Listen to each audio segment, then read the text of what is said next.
Hey everybody, beautiful people. I'm here with my dad, my pops, Hello. Archbishop. So we are actually supposed to be with the rest of the family preparing for a surprise birthday. But we were in the living room confessing to each other that we've been really moved by what we saw with the Waffle House arrest of the young lady that the video went viral. And we'll be the first to tell you that we think there's a lot of good manifested in the world. Yes, it is. And so we're going to say that up front. But we do not ignore when we've got to muster up some more manifestations of goodness and human dignity.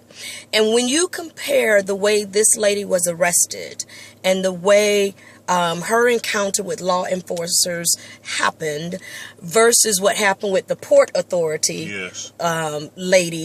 woman who was working for the Port Authority of New York and New Jersey, two completely different encounters with officers. I understand that there's I think Waffle House is reporting that the young lady at the Waffle House was drunk and she brought in alcohol. You know, if that's the case, hey, I would say that's inappropriate. I'm not debating that. What I'm debating is the manner in which she was treated. People treat their dogs better than the way this woman was treated. Yes, they do. And when the Port Authority from New York, New Jersey cursed police officers, they didn't lift a finger. No, they didn't. So what we're not saying that there might be unlawful arrests, although there may be. What we're saying is you need to be consistent. Consistent.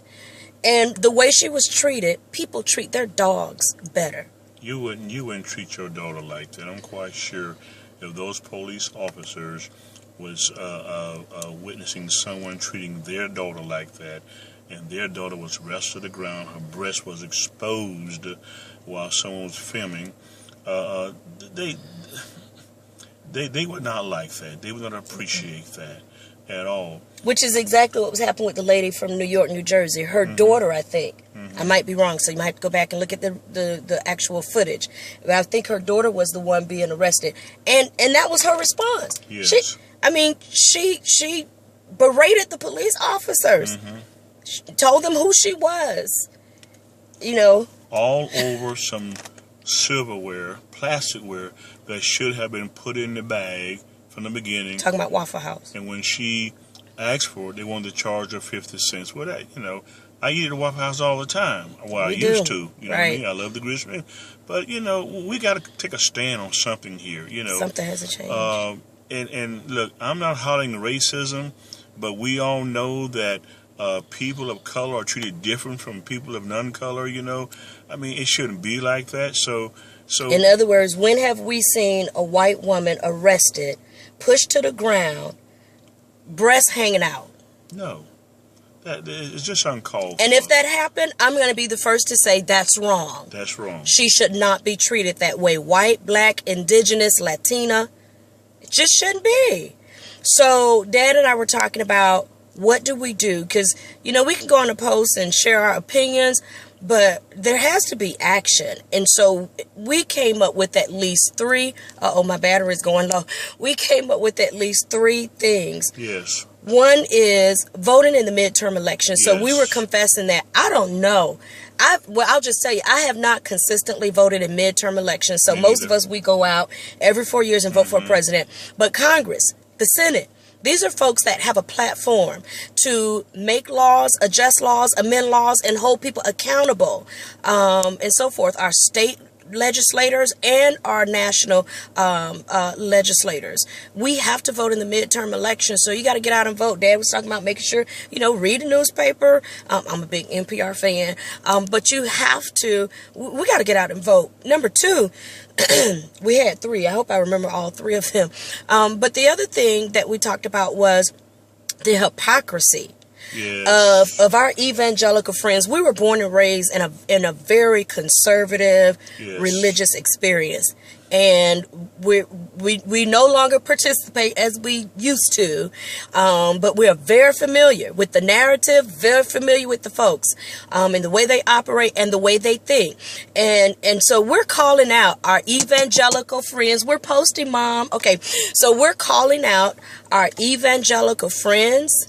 That's my mom telling us to come in to get ready for the birthday party, but we're calling out our evangelical friends. We lost a lot of them, so I don't know how many we got left. But it's hypocritical because, we know that evangelicals were a huge part of the voting bloc for 45, for the 45th president, and to they also represent a huge block of citizens who never call out injustice.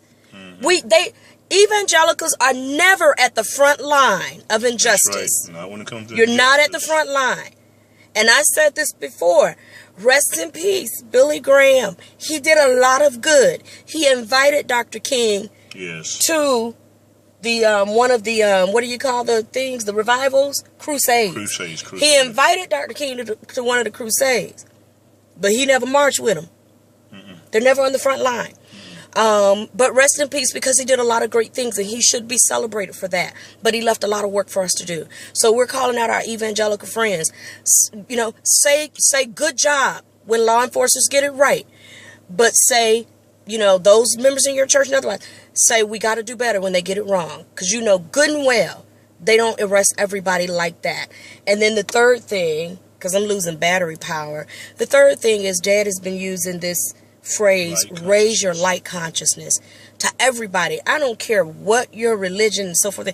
We have got to raise our light consciousness, our consciousness to do good, to be good, to treat people the way you want to be treated. You know good and well, you've not done everything in right. And just by chance, you have an encounter with law enforcement. At least you want to at least be arrested with some measure of dignity. Yes. When you have to discipline your child, I'm learning to at least discipline with some measure of dignity. Yes. And so, how do you want to be treated and treat people in that way? Yes. Yeah? I agree. There was a situation here in Tampa where a black guy was cruising through the hood, not in Tampa. I was raised up in Tampa. And the police officer stopped him. He asked, "Why did you stop me?" Well, the guy went on his tenant. And she says, "You looked a little distressed or whatever, Well, how can you see that through dark tenant windows? And then after she, I guess, investigated whatever, she said, "You're free to go." Free to go? I hated that statement, "You're free to go." So, I'm encouraging all people, black, red, yellow, and especially since I've been a part of the Pentecostal clergy for years, I'm encouraging pastors, let's prompt our members to get out and vote in the midterm election. I mean, this stuff has to stop. If we don't take a stand, if we just sit down and say, "Well, it ain't my kid, it didn't happen to me." But it could be your kid next. I am known for asking for plastic silverware at restaurants. I'm known for that. Yes. I mean, what's the big deal? So if we don't stand up, then nothing will change. Yeah. Yep. We have to. And so I think I said before, I have a routine where I say thank you for serving to officers. And there has to be a way that we can say thank you and salute our officers and other officials who serve, protect, and do a great job. And at the same time, create some measure of accountability when we need to rethink. All right. I think that's it. That's it. All right. Take care, everybody. Bye, beautiful Love people. You. Peace out.